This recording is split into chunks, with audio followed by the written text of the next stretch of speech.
You're not exactly a priority right now. My mom texted as I sat alone at the table I had reserved for 5. The waiter had just removed the extra menus, his glance polite but sympathetic, like he'd seen this happen before. Maybe not the exact details, but the shape of it, the silence that forms around someone who was promised love and gets nothing but absence. My name is Melissa Benoist. I'm 35 years old, a senior event strategist living in Portland. For 6 years, I worked at one of the largest corporate hospitality firms on the West Coast, slowly earning my way into rooms where I was once asked to take notes. It wasn't glamorous, but it was mine. Late nights, early flights, crisis calls mid-dinner, it was a rhythm I knew how to survive. And last Friday, I survived well. I was officially named Director of Experience Strategy after spending 3 years carrying the work of 2 departments without the title. I smiled when my boss, Harper, handed me the offer letter. She didn't thank me. Not directly. She said, "Finally, leadership agrees you're worth keeping," as if they were doing me a favor. Still, I celebrated. I chose a place near the river, nothing too flashy, just elegant enough to feel earned. I invited my mother, Carla, my younger brother Mason, my uncle Drew, and my cousin Taylor. 5 people who had said they were proud of me in words but rarely showed up in action. I told myself it would be different this time, that maybe having my name in the company press release would finally be something they couldn't ignore. I even booked a table with a view of the sunset, thinking it might feel cinematic, and for a moment, it almost did. I arrived early, sat near the window, and ordered a bottle of sparkling cider because I knew Mason didn't drink and I didn't want to be the only one with a glass. 15 minutes passed, then 30, no messages, no calls. I double-checked the group chat to make sure I hadn't sent the wrong time. I hadn't. I refreshed my inbox like a fool, trying to pretend I wasn't counting the waitstaff's sideways glances. When the waiter returned, I asked for another minute. He nodded, though I could see he didn't expect anyone to show. And that's when the photo arrived. No explanation, no apology, just an image dropped into our family thread. There they were, my mother, Mason, Taylor, and Uncle Drew gathered at a rooftop bar on the east side. Behind them, a glowing neon sign that read, "Rise and Shine." In the foreground, a tray of sliders, margaritas, and someone holding up a drone controller like it was a trophy. That someone was Mason. The caption read, "Celebrating our guy. So proud of Mason finally investing in himself. You deserve this." I stared at it for a while before the next notification appeared. A separate text from my mother, time-stamped 10 minutes earlier. "You're not exactly a priority right now. We'll talk later. Enjoy your dinner." The quiet around me thickened. I turned my phone face down. I should have walked out right then, but pride held me in place. I didn't want to explain to the waiter why I was leaving a table set for ghosts. I nodded for the meal to come out. Even though I'd lost my appetite, I chewed slowly, tasting nothing, staring through the window as the sunset bled into the Willamette River. Somewhere on the other side of town, my family was clinking glasses to Mason and his brand new drone, the latest in a string of hobbies he'd picked up and dropped. Last year, it was crypto. Before that, a failed podcast. But this time, according to Mom, it was different. "He's finally doing something," she had said on a call the week before, her voice full of hope. When I told her about my promotion, she replied, "That's great, sweetie, but Mason's really taking initiative lately." I paid the bill in full, tipped generously, and walked back to my car without making eye contact. I didn't cry. Not then. I didn't curse or throw anything or drive to a friend's house for comfort. I just sat behind the wheel for a long time, engine off, listening to the soft tick of the cooling dashboard. My phone buzzed again, this time from Harper. "Reminder Monday, we kick off with the Brand Connect pitch deck. Don't be late." I stared at it, then tossed the phone into the passenger seat. That night, as I lay in bed replaying everything, something in me shifted not all at once, not a blaze of fury, but a quiet, tired click, a lock disengaging. For years, I had covered Mason's rent during his freelance phases, driven Mom to her appointments, even co-signed a short-term lease when Drew's credit was too low. I'd done it because I could, because I thought showing up for family was what good daughters did, but maybe I hadn't been showing up. Maybe I'd just been available. The next morning, I brewed coffee like I always did. 2 scoops, no sugar. With the old French press my mom had given me years ago, I remember how proud she'd been back then, telling her friends her daughter was one of those women who doesn't wait for things, she builds them.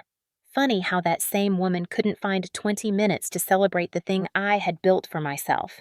I took the mug to my desk and opened the spreadsheet I kept tucked away in a subfolder named Household. It started as a simple tool to track my own bills, but over time it turned into something else. Rows and columns filled with transfers to Mason, grocery reimbursements for Mom, car insurance advances for Drew, even the monthly utilities at Mom's place where I hadn't lived in 8 years.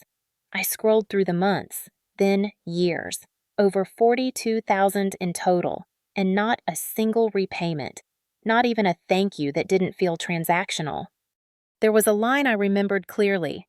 March 2 years ago. Mason had overdrafted his account the night before rent was due. He called at midnight, voice frantic. I wired the money without asking questions. Later that week, Mom had said, "You're such a blessing to this family," then asked if I could help pay for a new set of tires. The problem wasn't that they needed help. The problem was that I had made myself easier to lean on than to respect. They didn't think they were taking from me. They thought I was designed for this, that my calendar revolved around their crises, and I let it happen.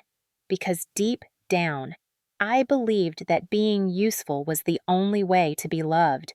After the promotion dinner fiasco, I didn't confront anyone. I didn't send a dramatic text or leave a voicemail begging for an explanation. I went quiet. I didn't answer Mason's "you good" message the next day. Didn't respond to Mom's Sunday selfie of the brunch spread. Captioned family first. I just sat with the silence and let it teach me something. On Monday morning, I walked into the office earlier than usual. Harper was in the glass conference room already rehearsing her lines for the pitch. She didn't look up when I entered, just waved at me to review the printed deck. I did, without a word. That's the thing about pain that simmers quietly. It sharpens your edges. I wasn't looking for comfort anymore. I was looking for clarity. That week, I stopped sending auto payments to my mom's electric and water bills. I paused Mason's auto transfer for studio rent, which I later learned was a co-working space he barely visited. I didn't make a grand announcement. I just stopped. And I waited. 3 days passed, then 5. Then came the first text from Mom. "Hey, honey, the utility company says payment didn't go through. Maybe your card expired." I read it twice. Then closed the thread. A few hours later, Mason followed with, "Studio says I'm late. Thought you set it to autopay again." I didn't reply. I just sipped my lukewarm coffee and went back to reviewing a vendor contract. By Friday, my phone had missed 11 calls. Harper noticed. She glanced at my lock screen and said, "Everything okay at home?" I nodded and lied. "Yeah, just a plumbing issue." That night, I received an email from my bank confirming the closure of a shared emergency account I had opened with my mother 3 years ago. The balance was $0. The account hadn't been touched in months, yet they had left it open just in case I decided to deposit something again. That sentence lingered in my mind just in case. That was what I had become. A fallback plan dressed in patience. A backup wallet in heels. Later that weekend, I met Nadia for lunch, my old college roommate and one of the few people who had ever called out my family's behavior without flinching. We hadn't seen each other in nearly a year. She asked how things were, and I gave her the soft version. No drama, just the facts.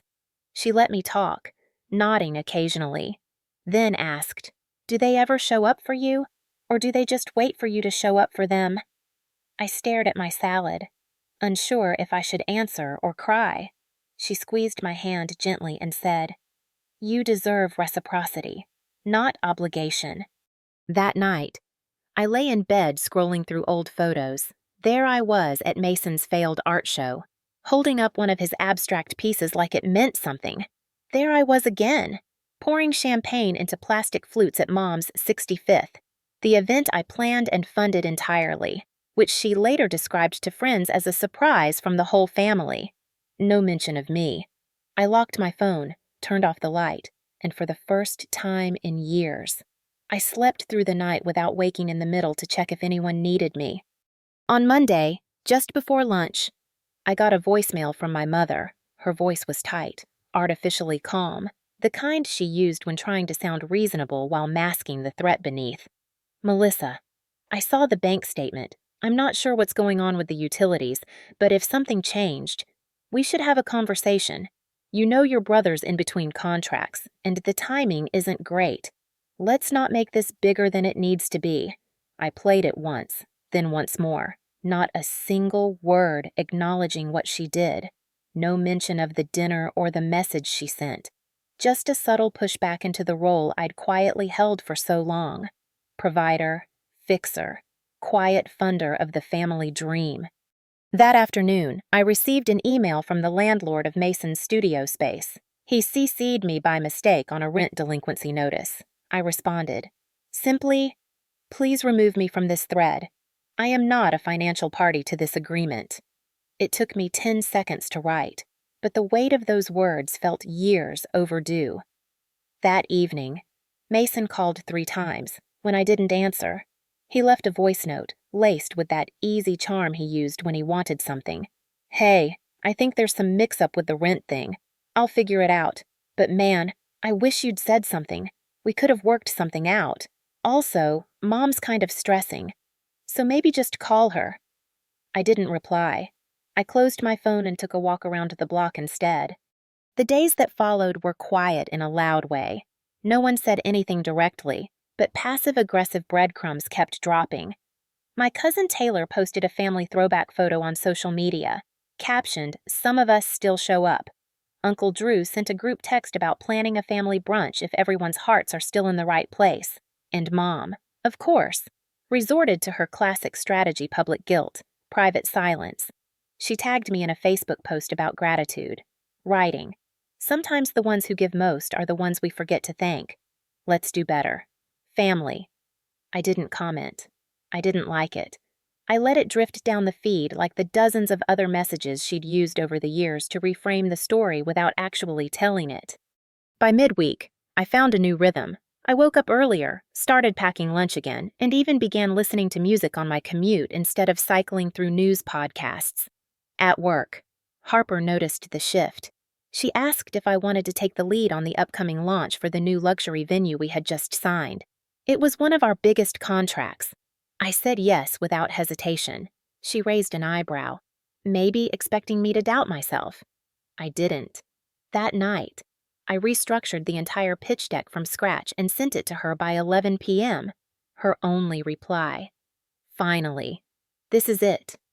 The next morning, while reviewing the vendor list, I got a text from Mom that simply said, "Can we talk face to face?" No punctuation. I didn't answer. Later that afternoon, I got a knock at my apartment door. When I opened it, Drew was standing there, holding a box of pastries from the French bakery he knew I liked. He looked exhausted, like someone who'd been nominated to deliver a speech he didn't believe in. "Mind if I come in?" I hesitated, then nodded. He placed the box on the counter and sat at the edge of my couch like a man in church. "Your mom's worried," he began. I said nothing. She didn't mean for the dinner to turn into a thing. He continued, "And Mason. Well, you know Mason." I looked at him for a long moment and said, "That's the problem. Drew, I do know Mason. I know how many times he's landed on his feet because someone else cushioned the fall, and I know Mom will always defend him because it's easier than facing the imbalance she built." He sighed, leaned forward, and ran his hands through his thinning hair. "I'm not here to change your mind. I just wanted you to know. I see it now. I always did. But I didn't say anything because it wasn't my place. Maybe I should have. That honesty cracked something. It didn't fix anything. But it reminded me I wasn't insane." Drew left without pushing. He didn't ask me to send money or come to brunch. He just said, "Take care of yourself," and closed the door gently behind him. That night, I slept soundly. Not because everything was resolved, but because I had finally stopped negotiating with the version of myself who needed to be everything for everyone. And in that stillness, something powerful settled in. I didn't owe anyone a single word more than I was willing to give. By the end of that week, I was halfway through planning the Brand Connect pitch and knee-deep in venue permits when my phone buzzed with a string of missed calls from Mason. I ignored the first three. On the fourth, he left a voicemail that started calm but spiraled quickly. "Melissa, I need to talk to you. Something's up with the drone client, and I think legal might get involved. They're saying it damaged a solar panel. It's not what it looks like. And I really just need you to help me think this through." He paused, then added, "Also, Mom's freaking out. Can you just call her?" I turned off the ringer, took a deep breath, and went back to reviewing the run-of-show document for our Friday walkthrough. I knew what would happen next, and I was right. That evening, I came home to a note slid under my door. Handwritten, my mother's cursive always unmistakable. "We need to talk. This has gone too far. Your brother is in trouble and you're being cruel." That word lingered in my mind long after I tossed the paper in the drawer. Cruel. That's what they called me now. Not the sister who paid Mason's tuition after he dropped out the second time. Not the daughter who covered 3 months of mortgage payments after Mom fell behind when Dad passed. Not the person who planned every family holiday, gift rotation, and reunion logistics for a decade. Just cruel. I didn't respond, and for the next 3 days, the silence grew louder. Drew stayed quiet. Taylor posted another vague quote about selfish people hiding behind boundaries. And Mom, true to form, doubled down on emotional strategy. She sent me a photo of Mason as a kid holding a model airplane. Captioned, "He's always had dreams. I don't understand how you can watch him drown." That was the thing. Mason wasn't drowning. He just didn't know how to swim without someone else doing the work. He'd always been praised for dreaming, for reaching, for failing bravely. I'd been expected to make sure the water didn't swallow him. The legal issue around the drone was small but noisy. Apparently, Mason had taken on a commercial shoot without securing permits and caused minor property damage. It was the kind of thing that could be fixed with money and some legal maneuvering. That was probably why he came to me. I had both. What he didn't have anymore was my participation, and that difference burned more than any rejection. On Thursday night, I received a long text from Taylor. She started with faux warmth, "Hope you're doing well." Then came the strike. "I know you're busy playing hero at work, but family is drowning while you're watching. Whatever point you're trying to make, you've made it. Now come fix it." That line made me laugh, not because it was funny, but because it confirmed what I already knew. They didn't want me to be okay. They wanted me to be useful, even if it broke me, especially if it did. The next day, Harper pulled me into her office after the client walkthrough. "Melissa, you've been dialed in lately, not just detail-oriented clear. Are you okay?" she asked. I looked at her and said something I hadn't even admitted to myself out loud. For the first time in years, I think I might be. That night, instead of scrolling through old messages or drafting mental replies to arguments that hadn't happened yet, I sat on my balcony with a book I hadn't touched in months. I read 3 chapters without once checking the time. The air felt different, quieter, even though traffic hummed below. And when my phone buzzed with a group call from Mom, Mason, and Taylor, I let it ring. The next morning, I woke to another message. It was from my mother this time. "We're stopping by today. You don't get to walk away from this." That was the mistake. Assuming I hadn't already walked. Assuming I hadn't already locked the door behind me. Not in spite, but in self-respect. At 2:15 that afternoon, they showed up. All 3 of them. I watched from my kitchen window as Mason paced the parking lot. Taylor scrolled on her phone, and my mom stood with arms folded like a disappointed school principal. They didn't knock right away. They stood outside, waiting, probably assuming I was still in that same cycle of guilt, that I'd see them and crumble. I didn't. I watched the minute hand tick forward, let it stretch into 10, then 15. Finally, they knocked. I didn't move. Mason called my name, louder each time. Taylor added a sarcastic, "Real mature."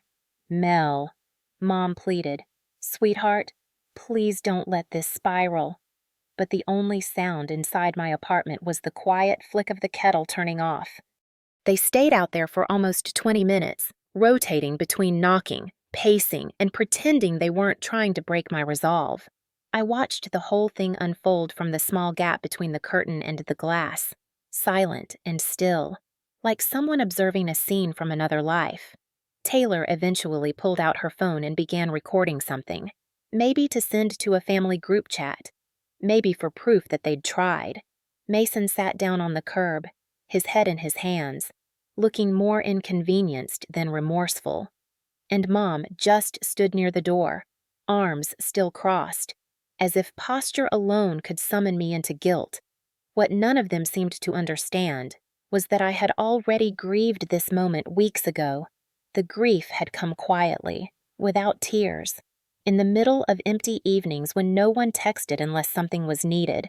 It had settled in when I realized I didn't miss them. I missed who I thought they were. When they finally left, I didn't feel triumphant. I felt still. I boiled pasta, played a quiet jazz album, and read a few pages from a novel I'd abandoned long ago.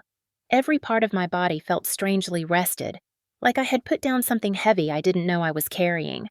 That night, I slept like someone who had returned from a long war, not victorious, but free. The next morning, I woke to find a handwritten letter taped to my front door, my mother's handwriting again, looped and firm. The first sentence read, "You've made your point. Now it's time to come back to your role in this family."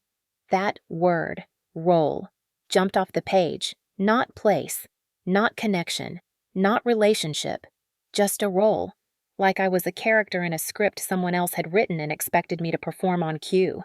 I didn't read the rest. I folded it, slid it into a drawer, and sat at my desk. I opened a new document and titled it Final Contributions. I listed every payment I'd made over the past 5 years: rent, groceries, emergencies, holiday gifts, travel expenses I'd covered for trips they'd claimed were too important to skip. I wrote down the dates, the amounts, the explanations I was given each time. I wasn't doing it for repayment. I knew I'd never see that money again.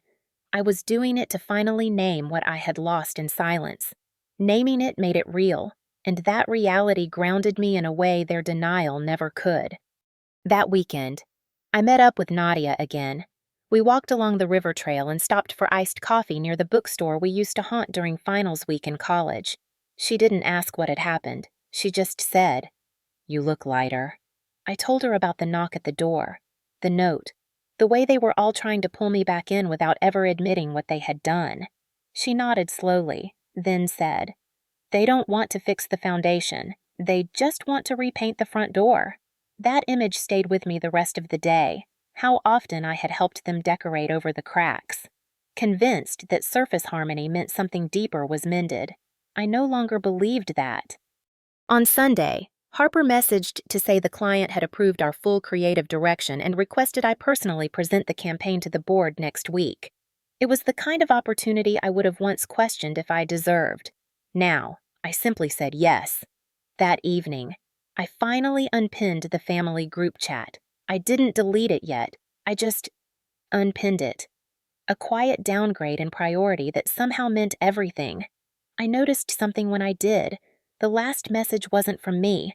It was from Mason, sent days ago, still unread. It read, "Guess you really don't care about us anymore." I almost replied, but stopped myself. If someone believes love and money are the same thing, there's nothing I could write that would shift their lens.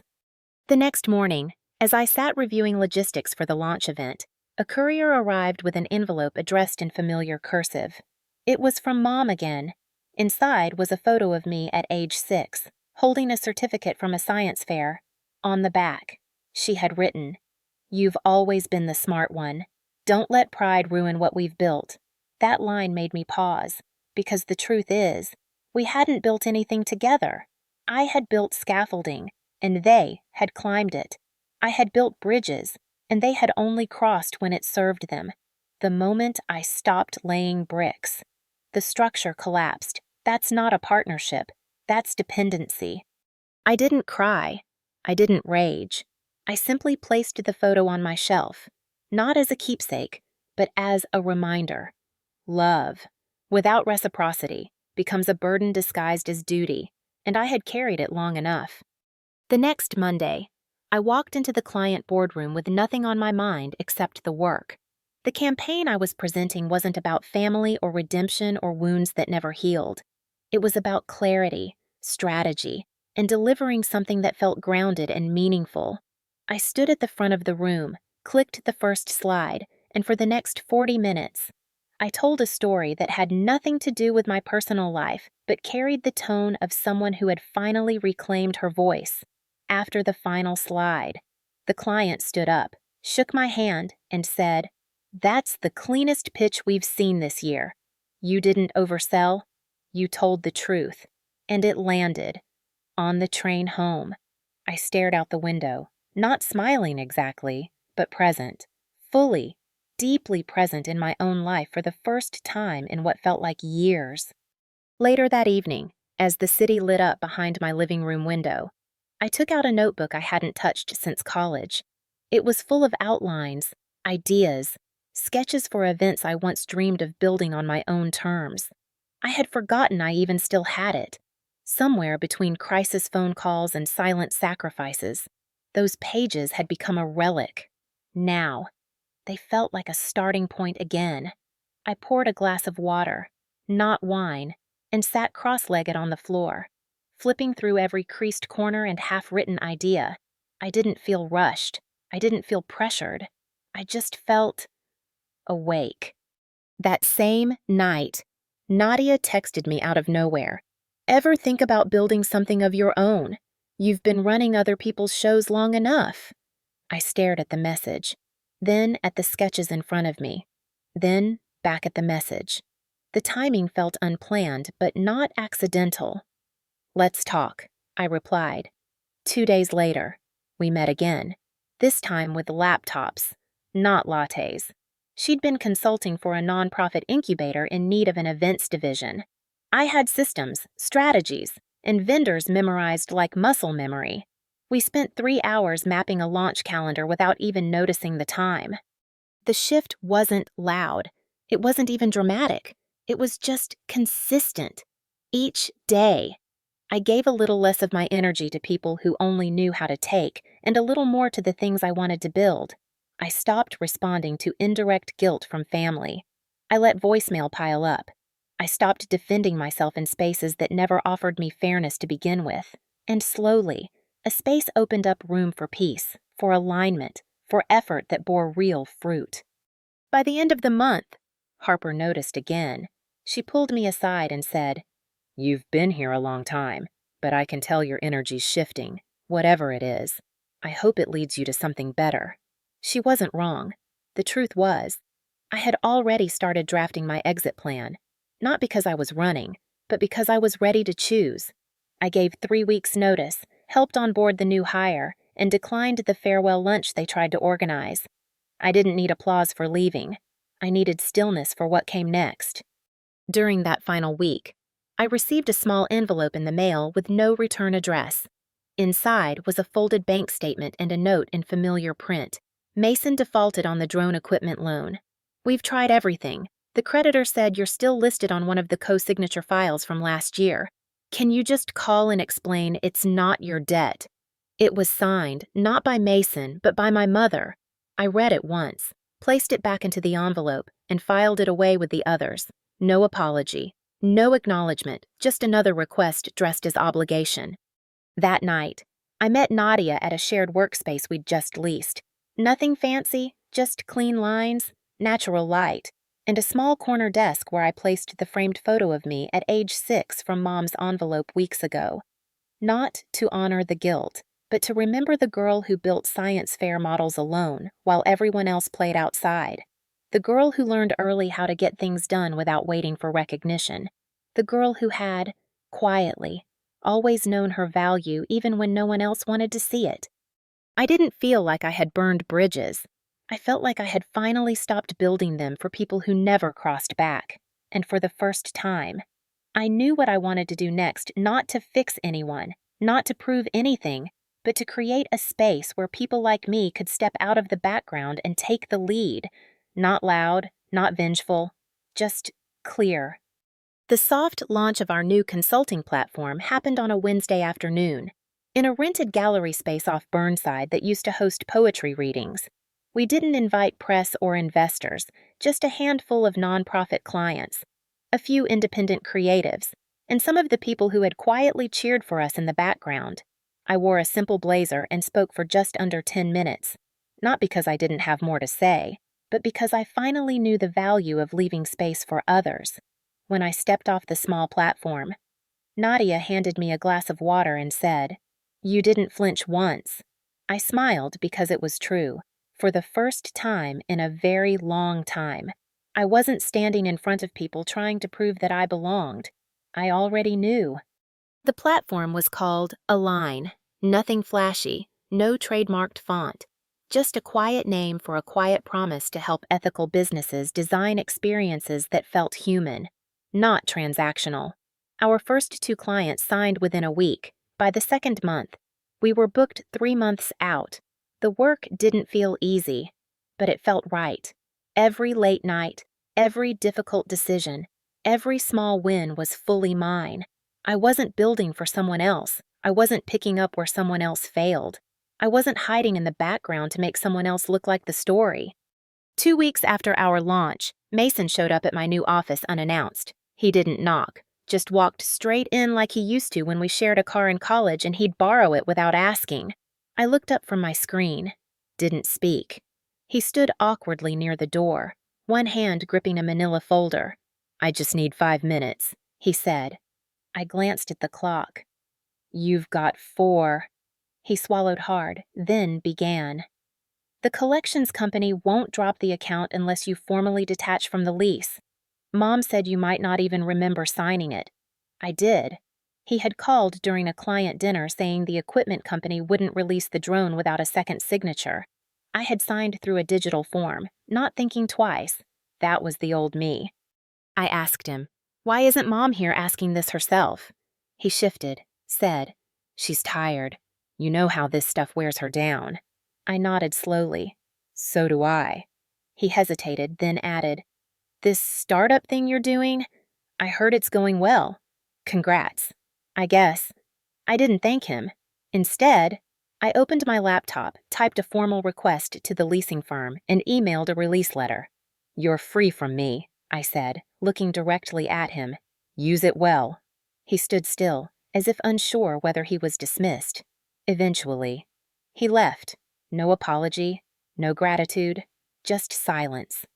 Later that night, I received a message from Uncle Drew. It was a photo of Mom's front porch, now missing half its plants and with a foreclosure sign leaning awkwardly against the door. His caption was short. "They didn't make the last payment." I didn't reply, not because I didn't care, but because I finally understood that not everything broken needs fixing, that some consequences belong to the people who create them. I opened a folder on my desktop marked Personal and added a new note. Release is not cruelty, it's closure. That weekend, Nadia and I were invited to speak at a local university about women in strategy. I told the students that the hardest decisions I ever made weren't about leaving a company or launching a project. They were about letting go of the identities others had assigned me, the responsible one, the stable one, the one who never says no. I told them success wasn't about proving everyone wrong. It was about quietly living in a way that made outside opinions unnecessary. On the train ride home, I scrolled through my old photo gallery. I stopped at an image from last year's holiday gathering. I was at the edge of the frame, half cut, holding a tray of desserts. Mason was in the center, Mom's arm looped around his. In the caption, Taylor had written, "So proud of our family's dreamer." I remember how small I'd felt reading that then. Now. I looked at it with different eyes. I wasn't erased. I had just been standing in the wrong room. I closed the album and took a photo of the train window instead. Outside. The city moved like it always had, but I wasn't watching it from behind anymore. I was finally part of the scene, no longer waiting for recognition, just living it. A few days later, I received a letter with no return address. The handwriting on the front looked hesitant, like someone had rewritten it more than once. Inside was a folded note, written on the kind of floral stationery Mom always kept in her kitchen drawer. The first line was simple. I don't know how we got here. It continued for several paragraphs, alternating between soft regret and careful deflection. She mentioned the foreclosure, said she felt blindsided, then added, "You've always been the strong one. I guess I leaned on that too much." No apology, just a quiet acknowledgement wrapped in passivity. It was the closest she had ever come to admitting what I had carried. At the bottom, she wrote, "If there's still room at your table, I'd love to come to dinner." I placed the letter on my desk and stared at it for a while. There was a time, not long ago, when a message like that would have undone me. I would have called immediately, offered help, booked a flight, tried to rebuild something that never truly stood on its own. But that version of me no longer ran the show. I hadn't hardened. I'd just grown. I didn't owe anyone the kind of loyalty that erases self-worth. Later that evening, as I walked home from the co-working space, the wind had picked up. Trees along the sidewalk swayed, and the air smelled like wet stone and pine, the kind of scent you only notice when you're moving slow enough to breathe it in. I stopped at a small corner bakery and picked up 2 pieces of lemon loaf, one for me, one for Nadia. It had become a small tradition, quiet, grounding, ours. When I handed it to her back at the office, she smiled and said, "You seem unshakable." I laughed and said, "No, just done pretending I'm not already standing." That weekend, I visited the community center where we'd just booked our 3rd full workshop while setting up the chairs. A woman approached me, mid-30s, tired eyes, carrying a laptop and a toddler on her hip. She said, "You're the one from Align." "Right." I nodded. She looked around the room, then back at me. "I've never been to something like this where people talk to you like you're not broken." That sentence stayed with me, because for so long, I'd been surrounded by people who only saw me as strong when I was silent, who called me cruel when I finally spoke, who equated boundaries with betrayal. The next morning, I woke to a string of text messages from Taylor.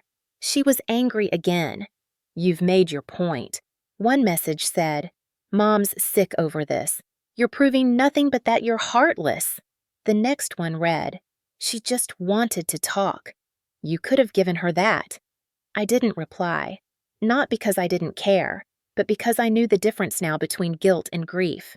What they were grieving was not the loss of me. It was the loss of control, of access, of the version of Melissa who bent, not broke. That afternoon, I sat at the window of a quiet cafe, working through logistics for our next campaign. A news alert popped up. Foreclosure listings in Portland had hit a new quarterly high. I scrolled past it. A minute later, another message came in. This one was from Uncle Drew. Short, direct. Like always. "I warned them you weren't bluffing. Proud of you." I stared at those words for a long moment, not because I needed the validation, but because he was the only one who ever said it without expecting something in return. I saved the message, then turned my phone face down and finished my tea. That night, I cooked lasagna, the same dish Mom used to make on Sundays. I didn't cook it because I missed her. I cooked it because I had always loved it, and I didn't want her absence to take that from me too. I sat at the table alone, but not lonely. The food was warm, the light was soft, and my apartment felt quiet in the best way possible. I looked at the empty second chair across from me and didn't feel guilt. I felt space. Space I had earned by no longer setting myself on fire just to keep everyone else warm. It was nearly a month later when I ran into her. Not planned, not expected, just one of those slow collisions life sometimes arranges without asking.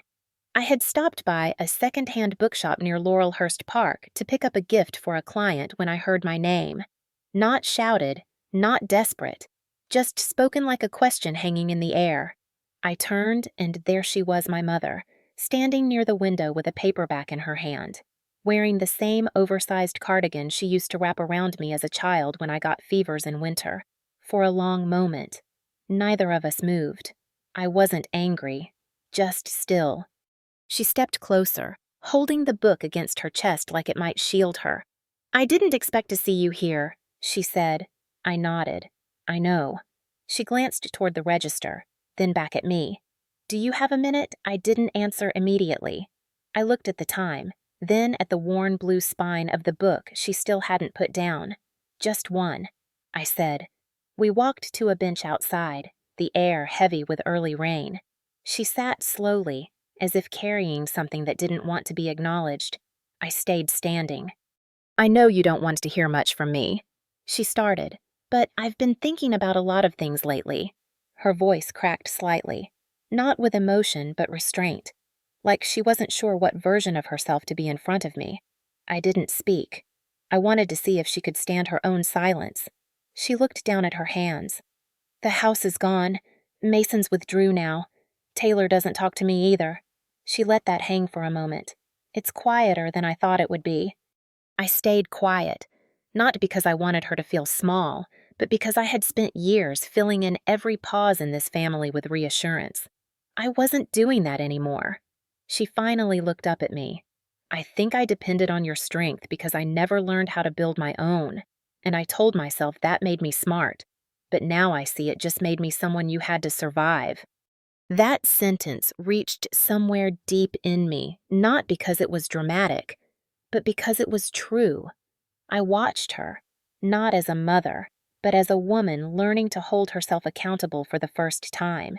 She stood then, slowly, like she wasn't sure what the next line in the script was supposed to be. "I don't expect anything from you," she said, "but I wanted you to know. I see it now. I see what I did, and what I let happen." I looked at her and asked, "Why now?" She smiled, but it was small and tired, because the house is quiet, and for once, I could hear what you were trying to say all those years. She didn't ask for money. She didn't ask to come by. She didn't even ask if we could talk again. She just nodded once and started walking back toward her car. I watched her go, and for the first time, I didn't feel the urge to follow. That night, I told Nadia about it. She asked, "Are you okay?" I said, "I think so. I think that was the closure I never thought I'd get." Nadia smiled and said, "And you didn't even need it to move forward." She was right. The next day, I took a longer route to work, passing by old corners of the city I hadn't seen in years. The diner where Mason once skipped out on the bill, the pharmacy where I used to pick up Mom's medication, the small park where I once sat for hours after Dad's funeral, just watching pigeons and trying to understand the weight of responsibility. Everything looked the same, but I had changed. I was no longer the background character in a family drama I didn't write. I was the one holding the pen now. On the first anniversary of Align's launch, Nadia surprised me with a small framed print. It was a black and white quote in simple serif letters. "You didn't break the family. You just stopped fixing it." She said she'd found it online and thought of me instantly. I placed it on my desk, right beside a small succulent I'd somehow kept alive longer than most of my past relationships. Clients came and went that day. Emails buzzed like usual, and we signed a contract with our biggest account to date. But that frame, that sentence, kept pulling my eyes back. It didn't make me angry. It didn't make me nostalgic. It just made everything feel settled. That evening, I walked home past the old coffee shop where I used to take Mom on Sundays. I remember how she'd order the same thing each time, hazelnut latte, extra hot, with a muffin she never finished. I remembered how she used to say, "I'm proud of you," you know, right before asking for help with something, back then. I thought the two things were connected. I thought the pride was real because the need was real. I don't believe that anymore. I believe she said it because she knew it bought her time, and I gave it every single time, until I didn't. I stopped outside and looked through the glass. The shop had changed hands.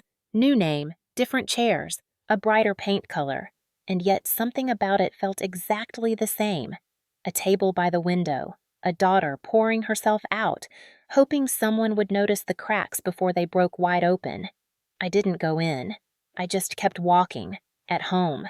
I heated leftovers, lit a candle I'd been saving for no reason at all, and pulled up an old playlist labeled Events Strategy Mood Board. It was filled with tracks I used to use for other people's visions. Now, it played in the background of mine. Around 9 p.m., my phone buzzed with a message from a number I didn't recognize. "Hey, it's Mason. I'm working at a warehouse outside Spokane. It's not much, but it's mine. Hope you're well." No request, no sarcasm, just a sentence dropped like a pebble in a still lake.